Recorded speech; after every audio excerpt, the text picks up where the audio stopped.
اس موضوع پر چلتے ہیں جس پر گزشتہ کئی دنوں سے ہم مسلسل بات چیت کر رہے ہیں۔ گفت و شنید کے اس سلسلے کے بیچ ہم نے کوشش یہ بھی کی ہے کہ ایسے لوگوں سے، ایسے اشخاص سے، ایسے لوگوں سے جو سماج کے مختلف طبقوں سے آتے ہیں یا پھر مختلف فیلڈز کے اندر کام کرتے ہیں، ان کا ذاتی تجربہ ہے اور وہ سماجی برائیوں کو دور کرنے میں کلیدی کردار ادا کرتے ہیں اپنی فیلڈ کے تھرو۔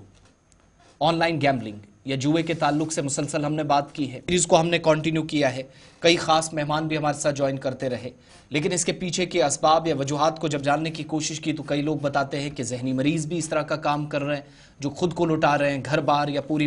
پراپرٹیز یا اثاثے ختم کر رہے ہیں۔ اس کے پیچھے ڈپریشن، ذہنی پریشانی یا ذہنی امراض میں مبتلا لوگوں کی ایک بڑی تعداد بھی ہے۔ پھر ہم نے یہ مناسب سمجھا کہ ڈپریشن والی یہ جو تھیوری بار دی جاتی ہے، جس کا حوالہ بار بار مختلف سٹیٹس اور یوٹیز کے اندر دیا جاتا ہے، یو این کی متعدد رپورٹس آتی ہیں، اقوام متحدہ کے ماتحت کام کرنے والے کئی اداروں کی رپورٹس آتی ہیں، وہ اس طرف بھی اشارہ کرتی ہیں کہ یہ چیز صحیح ہے، اس کو جھٹلایا نہیں جا سکتا۔ تو ہم نے مناسب سمجھا ذرا اس پر بات کی جائے اور ڈپریشن کے مختلف اقسام اور احتیاطی تدابیر یا بچنے کے لیے اقدامات کیا کیے جا سکتے ہیں، مختلف پروگرامز کے ذریعے ہم نے اپنے مہمانوں تک پہنچنے کی کوشش اور ان کی آرا بھی آپ تک پہنچی ہے۔ آج ہمارے ساتھ شریک گفتگو ہیں associate professor consultant neuro psychiatrist بھی ہیں ڈاکٹر رئیس احمد وانی صاحب، پروگرام میں وادی کشمیر سے ہمارے ساتھ جوائن کر رہے ہیں۔ آپ کا بہت بہت شکریہ، خوش آمدید، ویلکم کہیں گے اس پروگرام میں۔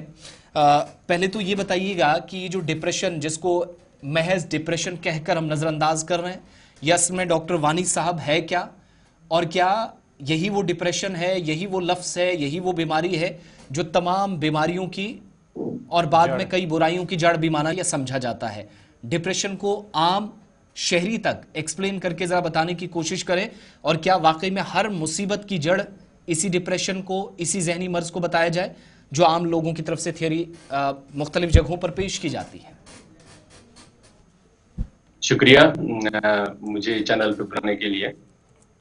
جہاں ڈپریشن کی بات ہو رہی ہے، ڈپریشن ایک کامن مینٹل ہیلتھ النس ہے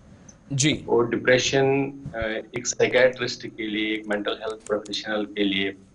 ایک عام بیماری جس طرح کی ڈائبٹیز ایک اینڈوکرینالوجسٹ کے لیے۔ جو مینٹل ہیلتھ النیسز کی بات ہو رہی ہے، مینٹل ہیلتھ جو دو طرح کی ہوتی ہے، سیویئر مینٹل النیس جس میں سکیزوفرینیا آتا ہے، جس میں بائیپولر ڈس آرڈر آتے ہیں، اور جو سماج میں جو ہم مینٹل النیس کی بات سمجھ پاتے ہیں شاید وہ ہم اسی زاویے سے دیکھتے ہیں، سکیزوفرینیا اور بائیپولر ڈس آرڈر، جس میں بیہیویئر انسان کا متاثر ہوتا ہے۔ لیکن جو ہم دیکھتے ہیں جو میجر چنک ہوتا ہے سائیکیٹرک النیس، وہ کامن مینٹل النیس ہوتی ہے، چاہے اس میں ڈپریشن، چاہے اس میں اینٹی ڈس آرڈر، چاہے اس میں سائیکوسومیٹک ڈس آرڈر۔ ان کو پہچاننا کافی امپورٹنٹ، کیونکہ اکثر لوگ ان کو پہچان نہیں پاتے اور ایک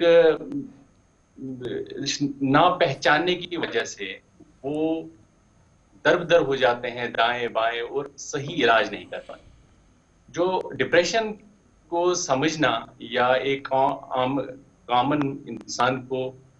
جاننا کہ اس کے سمپٹمز کیا ہیں، اس میں جو علامات ہوتی ہیں کہ 2-4 ہفتے سے اگر کنٹینیوسلی انسان پریشانی کا شکار رہے، کنٹینیوسلی اپنی جو روٹین ہے اس کو انجوائے نہ کر پائیں، اور اس کی نیند خراب رہے، چاہے زیادہ سوئیں چاہے نیند بالکل نہ آئے،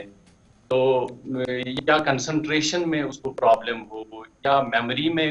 پرابلم ہو، یا کبھی اگر ماڈریٹ یا سیویئر ڈپریشن ہوتا ہے اس میں پھر اس طرح کے خیال بھی آتے ہیں کہ وہ اپنے جان لینے کی بھی بات کرتے ہیں۔ تو یہ تو کامن جو پریزنٹیشنز ہوتی ہیں ڈپریشن کی، بچوں میں ان کی علامتیں تھوڑی مختلف ہوتی ہیں یا بزرگوں میں ان کی علامتیں تھوڑی مختلف ہوتی ہیں۔ بزرگوں میں اکثر ہم دیکھتے ہیں کہ وہ جسمانی جو ان کے سمٹمز ہیں وہ زیادہ پائے جاتے ہیں، چاہے وہ سر درد ہو، چاہے وہ کمر میں درد ہو، بازو میں ٹانگوں میں درد ہو، اس طرح کی شکایتیں زیادہ ہوتی ہیں، یا بچوں میں تھوڑی اریٹیبلٹی زیادہ ہوتی ہیں۔